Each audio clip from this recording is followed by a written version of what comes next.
Hi ಎಲ್ಲರಿಗೂ ನಮಸ್ತೆ. Welcome to Sarita's kitchen.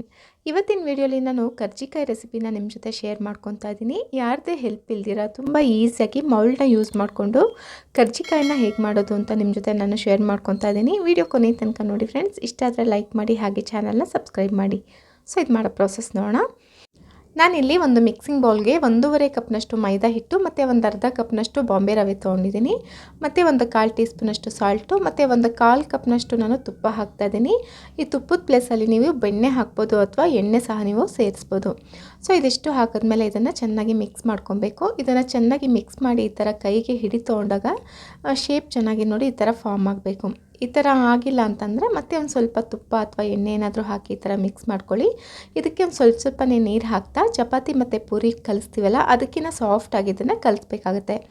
ರವೆ ಸಹ ಹಾಕಿರೋದ್ರಿಂದ ಇದನ್ನು ಸ್ವಲ್ಪ ಸಾಫ್ಟಾಗಿ ಕಲಿಸ್ಕೊಬೇಕಾಗುತ್ತೆ. ನೋಡ್ತಿರ್ಬೋದು ನೋಡಿ, ಈ ಥರ ಸಾಫ್ಟಾಗಿ ಕಲಸಿ ಇದು ಡ್ರೈ ಆಗ್ದಿರ ಒಂದು ಸ್ವಲ್ಪ ಎಣ್ಣೆನ ಹಚ್ಚಿ ಒಂದು ಒದ್ದೆ ಬಟ್ಟೆ ಆಗಲಿ ಅಥವಾ ಒಂದು ಬಟ್ಲಾಗಲಿ ಕವರ್ ಮಾಡಿ ಒಂದು 15ರಿಂದ 20 ನಿಮಿಷ ರೆಸ್ಟ್ ಮಾಡೋಕ್ಕೆ ಬಿಟ್ಬೋಣ. ಇದು ಒಂದು 15ರಿಂದ 20 ನಿಮಿಷ ನೆನೆಯೋ ಅಷ್ಟರಲ್ಲಿ ಇದಕ್ಕೆ ಬೇಕಾಗಿರುವಂಥ ಸ್ಟಫಿಂಗ್ ಕೂಡ ನಾವು ಹೇಗೆ ಮಾಡೋದು ಅಂತ ನೋಡೋಣ. ಸೊ ಇವಾಗ ಒಂದು ಮಿಕ್ಸಿ ಜಾರ್ಗೆ 2 ಕಪ್ಪಷ್ಟು ನಾನು ಕೊಬ್ಬರಿ ತೊಗೊಂಡಿದ್ದೀನಿ. ಅಂದರೆ ಡ್ರೈ ಕೋಕೋನಟ್ನ ಈ ಥರ ತುರಿದ್ಬಿಟ್ಟು ಇದಕ್ಕೆ ಮಿಕ್ಸಿಗೆ ಹಾಕಿ ತೊಗೊತಾ ಇದ್ದೀನಿ. ನೀವು ಬೇಕಿದ್ದರೆ ಹಾಗೆ ಹಾಕ್ಬೋದು. ನಾನು ಸ್ವಲ್ಪ ಕೋರ್ಸಾಗಿ ಇದನ್ನು ರುಬ್ಕೊತಾ ಇದ್ದೀನಿ. ತೀರಾ ನುಣ್ಣಗೂ ರುಬ್ಬಾರ್ದು. ಸ್ವಲ್ಪ ತರ್ತರಿಯಾಗಿ ಇದನ್ನು ಮಿಕ್ಸಿಗೆ ಹಾಕಿ ರುಬ್ಕೊಂಡು ಒಂದು ಮಿಕ್ಸಿಂಗ್ ಬೌಲಿಗೆ ತೊಗೊಳ್ಳಿ. ಇವಾಗ ಅದೇ ಜಾರ್ಗೆ 3/4 ಕಪ್ನಷ್ಟು ನಾನು ಹುರ್ಗಡ್ಲೆ ತೊಗೊಂಡಿದ್ದೀನಿ. ಇದನ್ನು ಕೂಡ ಅಷ್ಟೇ ತುಂಬ ನುಣ್ಣಗೆ ರುಬ್ಕೋಬಾರ್ದು, ಸ್ವಲ್ಪ ಕೋರ್ಸಾಗಿ ಇದನ್ನು ಕೂಡ ರುಬ್ಕೊಬೇಕಾಗತ್ತೆ. ತುಂಬ ನುಣ್ಣಗೆ ರುಬ್ಬಿಟ್ರೆ ತಿನ್ನೋದಕ್ಕೆ ಅಷ್ಟು ಚೆನ್ನಾಗಾಗಲ್ಲ. ಸೊ ಅದರಿಂದ ಒಂದು ತರ್ತರಿಯಾಗಿ ಇದನ್ನು ರುಬ್ಕೊಬೇಕಾಗತ್ತೆ. ಮತ್ತು ಅದೇ ಜಾರ್ಗೆ 1 ಕಪ್ಪಷ್ಟು ನಾನು ಸಕ್ಕರೆ ತೊಗೊಂಡಿದ್ದೀನಿ. ಮತ್ತು ಒಂದು 4 ಏಲಕ್ಕಿನ ಹಾಕಿ ಇದನ್ನು ಪೌಡ್ರ್ ಮಾಡ್ಕೊಬೇಕು. ಸೊ ಈ ಥರ ಪೌಡ್ರ್ ಮಾಡಿ ಇಟ್ಕೊಂಡಿರೋಂಥ ಸಕ್ಕರೆ ಪುಡಿ ಇದೆಯಲ್ಲ ಅದನ್ನು ಕೂಡ ಇದ್ರ ಜೊತೆಗೆ ಹಾಕಿ ಮಿಕ್ಸ್ ಮಾಡ್ಕೊಳ್ಳೋಣ. ಇದ್ರ ಜೊತೆಗೆ ಬೇಕಿದ್ದರೆ ನೀವು ಎಳ್ಳು ಮತ್ತು ಗಸಗಸೆ ಇದನ್ನು ಹುರಿದ್ಬಿಟ್ಟು ಕೂಡ ನೀವು ಹಾಕ್ಬೋದು. ಸೊ ನಾನು ಎಳ್ಳು ಮತ್ತು ಗಸಗಸೆ 2 ಸ್ಕಿಪ್ ಮಾಡಿದ್ದೀನಿ. ಮತ್ತು ಈ ಥರ ಚೆನ್ನಾಗಿ ಮಿಕ್ಸ್ ಮಾಡ್ಕೊಂಡಿದ್ದಕ್ಕೆ ಒಂದು ಸ್ವಲ್ಪ ಡ್ರೈ ಫ್ರೂಟ್ಸ್ನ ಕೂಡ ನಾನು ಇಲ್ಲಿ ಹಾಕ್ತಾಯಿದ್ದೀನಿ. ಒಂದೊಳ್ಳೆ ಟೇಸ್ಟ್ ಬರುತ್ತೆ. ನಾನಿಲ್ಲಿ ದ್ರಾಕ್ಷಿ, ಗೋಡಂಬಿ, ಪಿಸ್ತಾ ಮತ್ತು ಬಾದಾಮಿ ಈ 3 ಕಟ್ ಮಾಡಿ ತೊಗೊಂಡಿದ್ದೀನಿ. ಸೊ ಇದಿಷ್ಟು ಹಾಕಿದ್ಮೇಲೆ ಚೆನ್ನಾಗಿ ಮಿಕ್ಸ್ ಮಾಡ್ಕೊಬೇಕು. ಸೊ ಈ ಥರ ಚೆನ್ನಾಗಿ ಮಿಕ್ಸ್ ಮಾಡಿಕೊಂಡ್ರೆ ನಮಗೆ ಇದರೊಳಗಡೆ ಅಂದರೆ ಕರ್ಜಿಕಾಯಿಗೆ ಸ್ಟಫಿಂಗ್ ಅನ್ನೋದು ರೆಡಿ ಆಗಿಬಿಡುತ್ತೆ. ಸೊ ಇದನ್ನು ಪಕ್ಕಕ್ಕೆ ಇಟ್ಕೊಂಡು ಇವಾಗ ನಾವು ಮೊದಲೇ ಕಲಸಿಟ್ಕೊಂಡಿರೋಂಥ ಹಿಟ್ಟಿತ್ತಲ್ಲ ಇದು ಚೆನ್ನಾಗಿ ನೆಂದಿದೆ. ನಾನೊಂದು 20ರಿಂದ 25 ನಿಮಿಷ ಹಾಗೆ ಬಿಟ್ಟಿದ್ದೆ. ಇದು ಚೆನ್ನಾಗಿ ನೆಂದಿದೆ. ಇದು ಒಂದು 2ರಿಂದ 3 ನಿಮಿಷ ಒಂದು ಸಲ ಚೆನ್ನಾಗಿ ನಾದ್ಕೊಳ್ಳಿ. ಈ ಥರ ಚೆನ್ನಾಗಿ ನಾದ್ಕೊಂಡು ಇದನ್ನು ಚಿಕ್ಕ ಚಿಕ್ಕದಾಗಿ ಉಂಡೆಗಳು ಮಾಡ್ಕೊಬೇಕು. ಜಾಸ್ತಿ ತೀರಾ ದೊಡ್ಡದಾಗೂ ಮಾಡೋಕ್ಕೆ ಹೋಗಬೇಡಿ.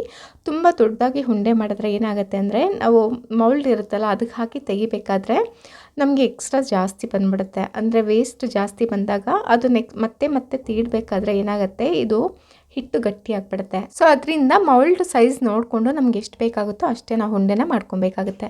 ಈ ಥರ ಉಂಡೆಗಳೆಲ್ಲ ಮಾಡಿದ್ಮೇಲೆ ಇದು ಡ್ರೈ ಆಗದಿರ ಒಂದು ಬಟ್ಟೆನ ಕವರ್ ಮಾಡಿ ಇಟ್ಕೊಂಬಿಡಿ. ಇದು ಡ್ರೈ ಆಗಿಬಿಟ್ರೆ ಅಷ್ಟು ಚೆನ್ನಾಗಾಗಲ್ಲ. ಸೊ ಅದರಿಂದ ಒಂದು ಕ್ಲಾತ್ನ ಕವರ್ ಮಾಡಿ ಇದನ್ನು ಪಕ್ಕಕ್ಕೆ ಇಟ್ಕೊಳ್ಳಿ. ಇದನ್ನು ನಾನು ಕರ್ಜಿಕಾಯಿ ಮಾಡೋದಕ್ಕೆ ಅಂತ ಈ ಥರ ಮೌಲ್ಡ್ ತೊಗೊಂಡಿದ್ದೀನಿ. ಇದು ತುಂಬ ಹೆಲ್ಪ್ ಆಗುತ್ತೆ. ಯಾರದೇ ಹೆಲ್ಪು ನಿಮಗೆ ಬೇಕಾಗಲ್ಲ. ಇದೊಂದು ಮೌಲ್ಡ್ ತೊಗೊಂಡ್ರೆ ನೀವು ಈಸಿಯಾಗಿ ನೀವೊಬ್ಬರೇ ಕರ್ಜಿಕಾಯಿನ ಮಾಡ್ಬೋದು. ಸೊ ಇದರಲ್ಲಿ ಹೇಗೆ ಮಾಡೋದು ಅಂತ ನಿಮಗೆ ನಾನು ತೋರಿಸ್ಕೊಡ್ತಾ ಇದ್ದೀನಿ. ಈ ಕರ್ಜಿಕಾಯಿ ಉಂಡೆನ ಈ ಥರ ಮೈದಾ ಹಿಟ್ಟಲ್ಲಿ ಡಿಪ್ ಮಾಡ್ಕೊಂಡು ಇದರಲ್ಲಿ ಸ್ವಲ್ಪ ಒತ್ಕೊಬೇಕಾಗತ್ತೆ. ಈ ಥರ ಒತ್ಕೊಳ್ಳಿ, ಇಲ್ಲಾಂದರೆ ಅಷ್ಟು ಚೆನ್ನಾಗಾಗಲ್ಲ. ಮತ್ತು ಸಾಫ್ಟಾಗಿ ಕಲಿಸ್ಕೊಬೇಕು ಹಿಟ್ಟು, ಇಲ್ಲಾಂದರೆ ಇದು ಸ್ವಲ್ಪ ಪ್ರೆಸ್ ಮಾಡೋದು ಕಷ್ಟ ಆಗುತ್ತೆ. ಸೊ ಅದರಿಂದ ಈ ಥರ ಸಾಫ್ಟಾಗಿ ಕಲಿಸ್ಕೊಂಡು ಮೈದಾ ಹಿಟ್ಟಲ್ಲಿ ಡಿಪ್ ಮಾಡಿಕೊಂಡು ಇದರಲ್ಲಿ ಈ ಥರ ಒತ್ತಿದಾಗ ನಮಗೆ ಈ ಥರ ಶೇಪ್ ಅನ್ನೋದು ಚೆನ್ನಾಗಿ ಬರುತ್ತೆ. ಇದಕ್ಕೆ ಇವಾಗ ನಾವು ಮೊದಲೇ ರೆಡಿ ಮಾಡಿ ಇಟ್ಕೊಂಡಿರೋಂಥ ಸ್ಟಫಿಂಗ್ ಇದೆಯಲ್ಲ ಇದಕ್ಕೆ 1ರಿಂದ 1.5 ಟೇಬಲ್ ಸ್ಪೂನಷ್ಟು ಫಿಲ್ ಮಾಡಿಕೊಂಡು ಪ್ರೆಸ್ ಮಾಡ್ಕೊಳ್ಳಿ.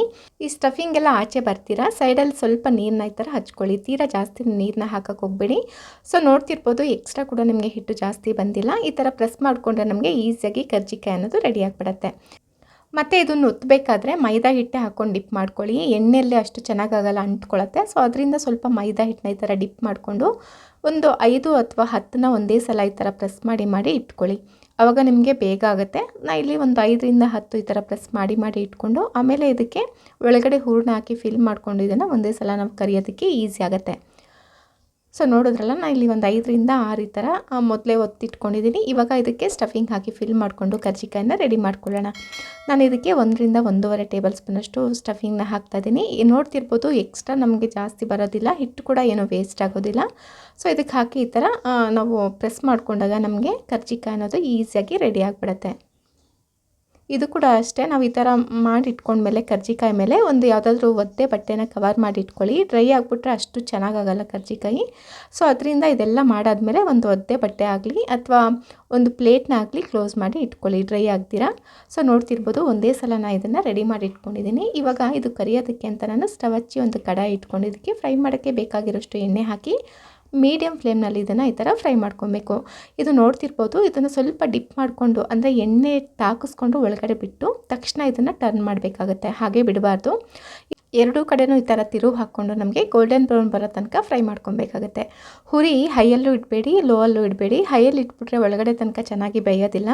ಲೋ ಫ್ಲೇಮ್ನಲ್ಲಿ ಇಟ್ಬಿಟ್ರೆ ಒಂಥರ ಗಟ್ಟಿ ಆಗಿಬಿಡುತ್ತೆ, ಅಷ್ಟು ಕ್ರಿಸ್ಪಾಗಿ ಚೆನ್ನಾಗಿ ಬರೋದಿಲ್ಲ. ಸೊ ಅದರಿಂದ ಮೀಡಿಯಮ್ ಫ್ಲೇಮ್ನಲ್ಲಿ ಇಟ್ಕೊಂಡು ಈ ಥರ ತಿರುವು ಹಾಕ್ತಾ ಗೋಲ್ಡನ್ ಬ್ರೌನ್ ಬರೋ ತನಕ ಇದನ್ನು ಫ್ರೈ ಮಾಡ್ಕೊಬೇಕು. ನೋಡ್ತಿರ್ಬೋದು ಲೈಟ್ ಗೋಲ್ಡನ್ ಬ್ರೌನ್ ಬರುತ್ತಲ್ಲ ಅಲ್ಲಿ ತನಕ ಈ ಥರ ನಾವು ಫ್ರೈ ಮಾಡ್ಕೊಂಡು ಇದನ್ನು ತೆಕ್ಕೊಂಬಿಡೋಣ. ಸೊ ನೋಡಿದ್ರಲ್ಲ ಎಷ್ಟು ಪರ್ಫೆಕ್ಟಾಗಿ ನಮಗೆ ಕರ್ಜಿಕಾಯಿ ಅನ್ನೋದು ರೆಡಿಯಾಗಿದೆ. ಇದನ್ನು ಒಂದು ಟಿಶ್ಯೂ ಪೇಪರ್ ಹಾಕಿರೋಂಥ ಒಂದು ಪಾತ್ರೆಗೆ ತೊಗೊಂಡ್ರೆ ನಮಗೆ ಕರ್ಜಿಕಾಯಿ ಅನ್ನೋದು ಈಸಿಯಾಗಿ ರೆಡಿ ಆಗಿಬಿಡುತ್ತೆ. ಸೊ ನೋಡಿ ಇವಾಗ ಹೊರಗಡೆ ತೆಗೆದಿದ್ದೀನಿ. ನಮಗೆ ಯಾವುದೇ ಒಂದು ಸ್ವಲ್ಪನೂ ಇದನ್ನು ಯಾವುದು ಡ್ಯಾಮೇಜ್ ಆಗಿಲ್ಲ ಮತ್ತು ಒಂದು ಸ್ವಲ್ಪನೂ ನಮಗೆ ಎಣ್ಣೆ ಕೂಡ ಅಷ್ಟೇ ಇದು ಯಾವುದು ಹೊಡೆದು ನಮಗೆ ಎಣ್ಣೆ ಸಹ ಗಲೀಜಾಗಿಲ್ಲ. ಇಷ್ಟು ಪರ್ಫೆಕ್ಟಾಗಿ ನಮಗೆ ಕರ್ಜಿಕಾಯಿ ಅನ್ನೋದು ಆಗಿದೆ. ನಾನು ನೆಕ್ಸ್ಟು ಮಾಡಿಟ್ಕೊಂಡಿರೋಂಥ ಕರ್ಜಿಕಾಯಿ ಸಹ ಇದ್ರ ಜೊತೆಗೆ ಹಾಕಿ ಫ್ರೈ ಮಾಡ್ಕೊತಾ ಇದ್ದೀನಿ. ಇದು ಕೂಡ ಅಷ್ಟೇ ಒಂದೊಳ್ಳೆ ಗೋಲ್ಡನ್ ಬ್ರೌನ್ ಬರೋ ತನಕ ಎರಡೂ ಕಡೆನೂ ಫ್ರೈ ಮಾಡಿಕೊಂಡು ತೆಕ್ಕೊಂಬಿಟ್ರೆ ನಮಗೆ ಈಸಿಯಾಗಿ ಕರ್ಜಿಕಾಯಿ ಅನ್ನೋದು ರೆಡಿ ಆಗಿಬಿಡುತ್ತೆ. ಇದು ಪೂರ್ತಿ ತಣ್ಣಗಾಗೋ ತನಕ ಗಾಳೀಲಿ ಹಾಗೆ ಬಿಟ್ಬಿಡಿ, ಇದು ಏನು ಮುಚ್ಚಬಾರ್ದು. ಇದು ಪೂರ್ತಿ ತಣ್ಣಗಾದ್ಮೇಲೆ ಯಾವುದಾದ್ರೂ ಬಾಕ್ಸ್ಗೆ ಹಾಕಿ ಇಟ್ಟು ನೀವು ಒಂದು ತಿಂಗಳ ತನಕ ಸ್ಟೋರ್ ಮಾಡಿ ಇಟ್ಕೊಬೋದು. ಸೊ ತುಂಬ ಚೆನ್ನಾಗಿರುತ್ತೆ. ನೋಡ್ತಿರ್ಬೋದು ಎಲ್ಲ ಕರ್ಜಿಕಾಯಿ ಕೂಡ ಒಂದೇ ಸೈಜಲ್ಲಿ ನಮಗೆ ಎಷ್ಟು ಪರ್ಫೆಕ್ಟಾಗಿ ರೆಡಿಯಾಗಿದೆ ಅಂತ.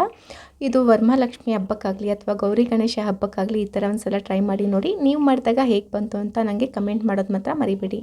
ಸೊ ಈ ರೆಸಿಪಿ ನಿಮ್ಗೆ ಇಷ್ಟ ಆಗಿದೆ ಅಂದ್ಕೊತೀನಿ. ಇಷ್ಟ ಆಗಿದ್ರೆ ಒಂದು ಲೈಕ್ ಮಾಡಿ, ಹಾಗೆ ನಿಮ್ಮ ಫ್ರೆಂಡ್ಸು ರಿಲೇಟಿವ್ಸ್ಗೆಲ್ಲ ಶೇರ್ ಮಾಡಿ. ಮತ್ತು ನೀವಿನ್ನೂ ನನ್ನ ಚಾನಲ್ ಸಬ್ಸ್ಕ್ರೈಬ್ ಮಾಡ್ಕೊಂಡಿಲ್ಲ ಅಂದರೆ ಇವಾಗಲೇ ಚಾನಲ್ನ ಸಬ್ಸ್ಕ್ರೈಬ್ ಮಾಡಿಕೊಂಡು ಪಕ್ಕದಲ್ಲೇ ಕಾಣಿಸುವಂಥ ಬೆಲ್ ಬಟನ್ನ ಆ್ಯಕ್ಟಿವೇಟ್ ಮಾಡ್ಕೊಳ್ಳಿ. Thank you.